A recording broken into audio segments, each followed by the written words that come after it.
সিউড়িতে জেলা পুলিশ সুপারের সঙ্গে সাক্ষাৎ করলেন তৃণমূলের 6 সদস্যের ফ্যাক্ট ফাইন্ডিং টিম। এদিন দুপুরে তারা সাক্ষাৎ করেন। ভোট পরবর্তী হিংসায় জেলায় প্রায় শতাধিক তৃণমূল কর্মী ঘরছাড়া হয়ে রয়েছেন। তাদের বাড়ি ফেরানো এবং বেশ কিছু তৃণমূল কার্যালয় দখল হয়ে রয়েছে তা উদ্ধারের দাবি করেন তিনি।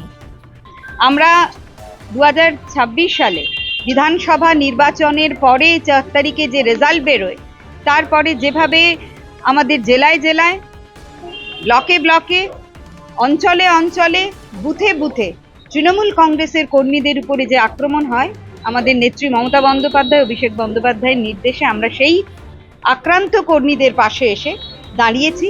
যে দল আগেও ছিল আমাদের কর্মীর সাথে, বর্তমানে আছে, আগামী দিনেও থাকবে।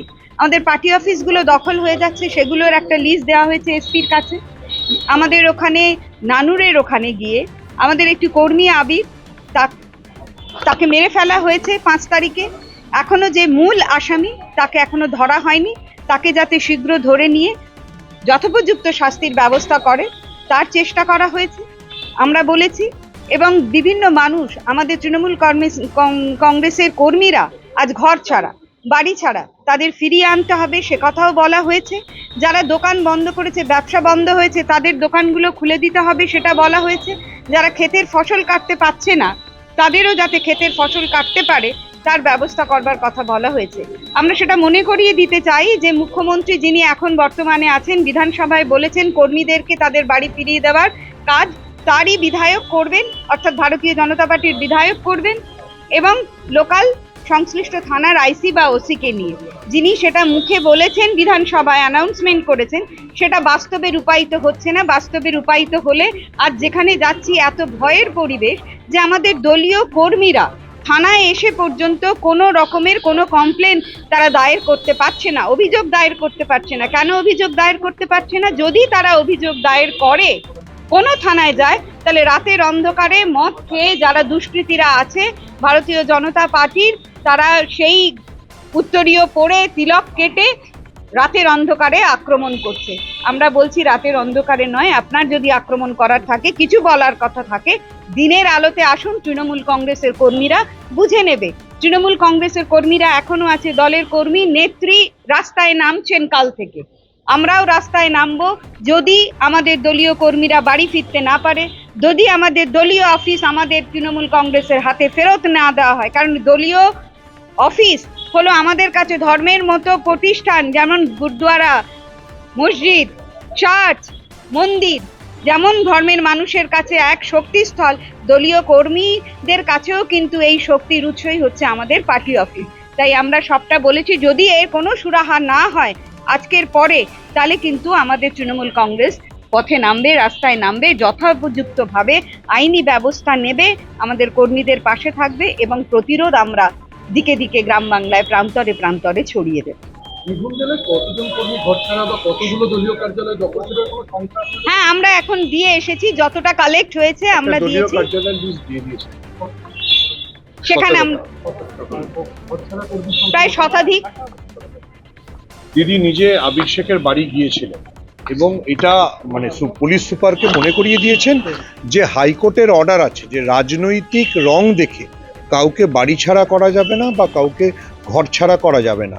রাজনৈতিক রঙের বাইরে গিয়ে আইনের শাসন প্রতিষ্ঠা করতে হবে। শ্রমিক ভট্টাচার্য, বিজেপির রাজ্য সভাপতি, কলকাতায় বসে যে বিবৃতি দিয়েছেন যে বহুদলীয় ধর্ম বা বহুদলীয় সংস্কৃতিকে তিনি পছন্দ করেন, সেটা যেন নানুরে এসে সেটা পরিবর্তন না হয়ে যায়। প্রথমে রাজ্যের একটা প্রতিনিধি দল, সেখান আমরা সবাই মিলে আমরা নানুরে আবির শেখ, যাকে হত্যা করা হয়েছিল, রাজনীতিক হত্যা করা হয়েছিল, তার বাড়ি গেছিলাম। তার মা, তার পরিবারের সঙ্গে দেখা করি এবং তারপরে আমরা এসপি অফিস এসেছিলাম আমাদের প্রতিনিধি দল মিলে। এবং আমাদের কাছে বিভিন্ন লিস্ট এসেছিলো, যেমন নানুরে অনেক পার্টি অফিস, অনেক কর্মী ঘর ছাড়া, মৌরেশ্বর 2 ব্লক, বিশেষ করে 2 ব্লক মৌরেশ্বরের, সেখানে অনেক কর্মী ঘর ছাড়া।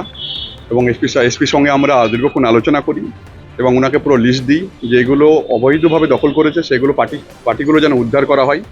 এবং আমাদের ইলামবাজারেও একটা পার্টি অফিস মানে দখল করে রেখেছে।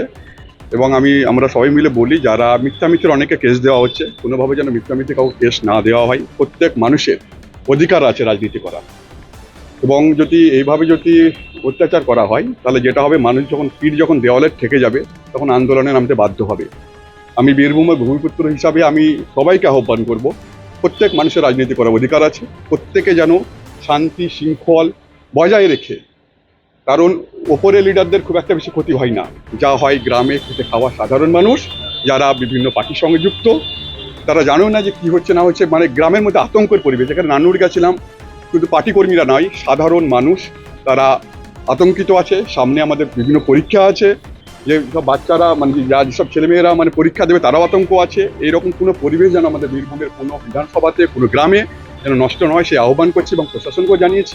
উনি আমাদেরকে আশ্বস্ত করেছেন এসপি যে এই যে লিস্টগুলো দিলেন আমরা সেগুলো আমরা উদ্ধার করে দিচ্ছি, আরও যদি কোনো রকম কিছু লিস্ট থাকে সেটা জানাতে বলেছেন এবং আমাদেরকে একটা কন্ট্রোল নাম্বার দিচ্ছেন, সেই নাম্বারটা আমরা বিভিন্ন গ্রামে ছড়িয়ে দেবো, সেখানে ফোন করবে, আমাদের নাম্বারে ফোন করবে, আমাদেরকে জানাবে, আমরা এসপির সঙ্গে কোঅর্ডিনেট করে আশা করছি এসপি মানে ওগুলো উদ্ধার করবেন এবং শান্তি শৃঙ্খলা বজায় রাখবেন। যদি না হয় শেষ অবধি আমরা কিন্তু আইনের যেমন সহায়তা নেব, সেইভাবে আমরা কিন্তু আন্দোলনে নামতে কিন্তু বাধ্য হব লাস্ট ডেটে। জেলার বিভিন্ন পঞ্চায়েত, পৌরসভায়, এমনকি জেলা পরিষদেও জনপ্রতিনিধিদের এখনো কার্যত দেখা যাচ্ছে না ভোটের ফল প্রকাশের। সেইগুলো নিয়ে ভয়ে নাকি দলীয় এখনো কোনো নির্দেশের কোনো অসুবিধা রয়েছে বা নেতারা না, কোনো রকম অসুবিধা নেই। মানুষ যেহেতু মানে একটা আতঙ্ক, বিজেপি যেহেতু জেতার পর আতঙ্কের একটা পরিবেশ তৈরি করে দিয়েছে, এখানে বিজেপি যারা মানে এখানকার লিডার আছে তাদেরকে আমি আহ্বান করব যে যারা পঞ্চায়েত জিতে এসছেন, যারা জেলা পরিষদ জিতে এসছেন, যারা পৌরসভা জিতে এসছেন, মানুষের ভোটে জিতে এসছেন, তাদের কিন্তু পরিষেবা দিতে হবে। মুখ্যমন্ত্রীকে দেখা যাচ্ছে যে শান্তির বার্তা দিতে, আমাদের বিজেপির রাজ্য সভাপতি যিনি আছেন উনিও শান্তির বার্তা দিতে বারবারই করছেন, কারণ ভুললে হবে না।